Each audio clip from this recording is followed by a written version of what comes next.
EU, that would be the next topic, EU-New Zealand free trade agreement. And you may wonder, why do we talk about EU-New Zealand free trade agreement? It's with free trade agreements, and we talked in particular last time about GHG emissions and this kind of environmental issues. Free trade agreements, especially when you can enforce them, and we're going to talk about the dispute settlement mechanism of this agreement, of these free trade agreements, could be very important to urge, to force other countries to enact legislation, to implement legislation with regard to GHG emissions and to other environmental issues, also human rights related issues, labor issues, and these kind of things. So that's why these treaties between the EU and third nations can be very, very important. And we have here a very specific dispute settlement mechanism in terms of this EU-New Zealand treaty that we didn't have before in any of those bilateral free trade agreements. And that makes this agreement so special, and hopefully it's a trendsetter for other agreements, for other free trade agreements concluded between the EU and third nations.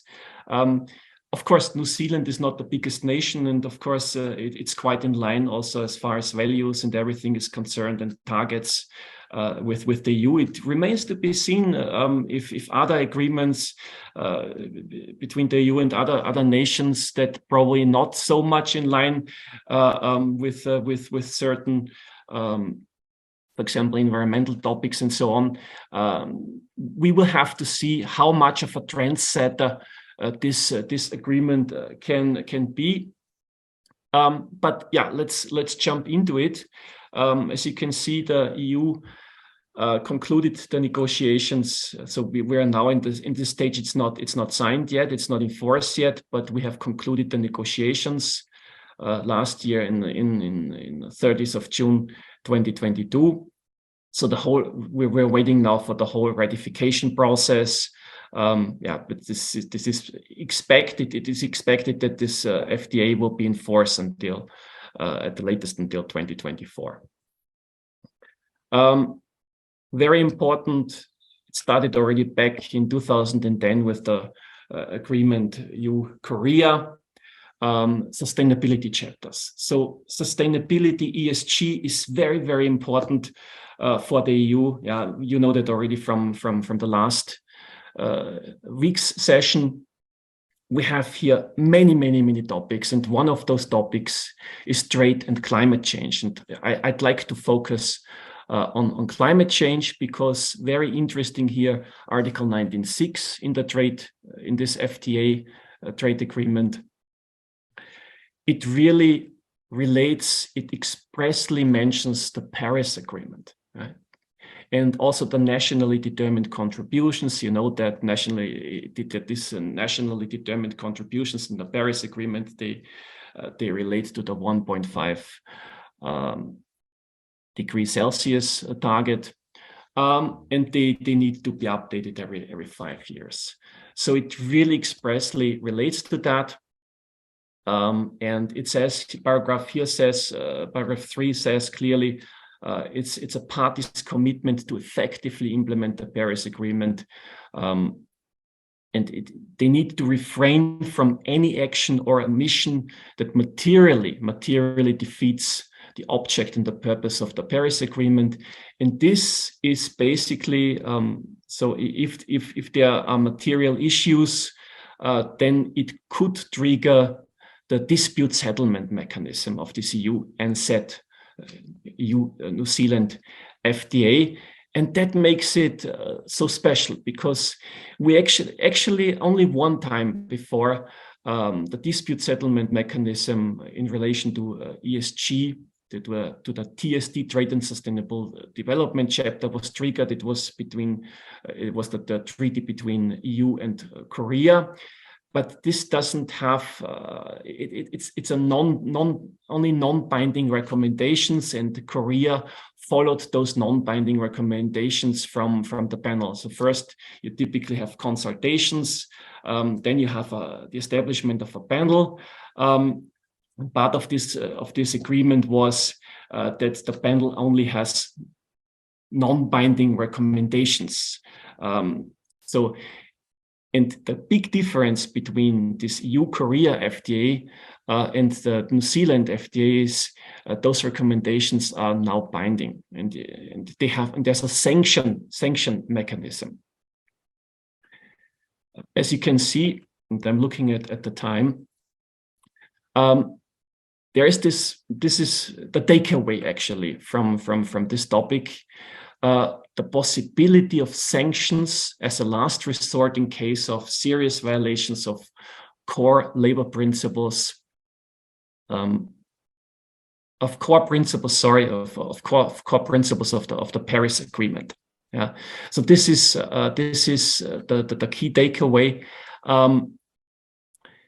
Of course, it starts again with consolidation, with consultations, and then an establishment. A panel will be established if the consolidation. Sorry, the consultations, if they are not successful, there needs to be a panel that will be established. The panel will have 3 panelists, and those panelists, they will be selected from official lists and sub lists. I have the honor to be on these official lists. Actually, also our esteemed moderator today, Markus Beham, is also on the same list. So if you want to know more about this topic, anytime you can contact us. What is here important is that the panel must, of course, make an objective assessment. We have interim reports, we have a final report, and if the violating party basically does not follow these recommendations in the report, we have a compensation mechanism. A compensation mechanism will be very, very challenging in terms of GHG emissions, because what's actually the damage to the other country? You need to ask yourself. So more likely is the reaction with the suspension of certain applications, the suspension of the application of certain obligations. Of course, those obligations, they should not be GHG related, because for example, if the EU suspends its obligations in relation to the reduction of GHG emissions, it would actually violate the EU climate law. So that's not very reasonable. Yeah, so it should be some other obligations under the trade agreement, but it needs to be always equivalent. Yeah, but you see, this could be in the future a very effective sanction mechanism. And of course, the last word is with the panel. It needs to evaluate these sanctions if they're equivalent, and if they're sufficient or anything else. So this is basically what I wanted to say about this EU New Zealand free trade agreement. And I'm looking at the time. Basically, I'm running out of the time already. So anytime, if you have any further questions, you can absolutely contact me at any time. Do not hesitate.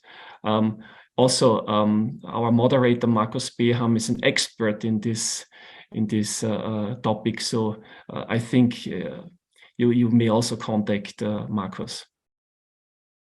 Thank you. Thank you so much. Thank you for being so crisp and concise, and agreeing to shorten a little bit that presentation, but I still think it was a super valuable insight to see what is exactly going on at the many fronts, particularly at the level of EU regulation, and particularly what is often referred to as the Brussels effect, where the European Union also contributes to regulatory impact within third states.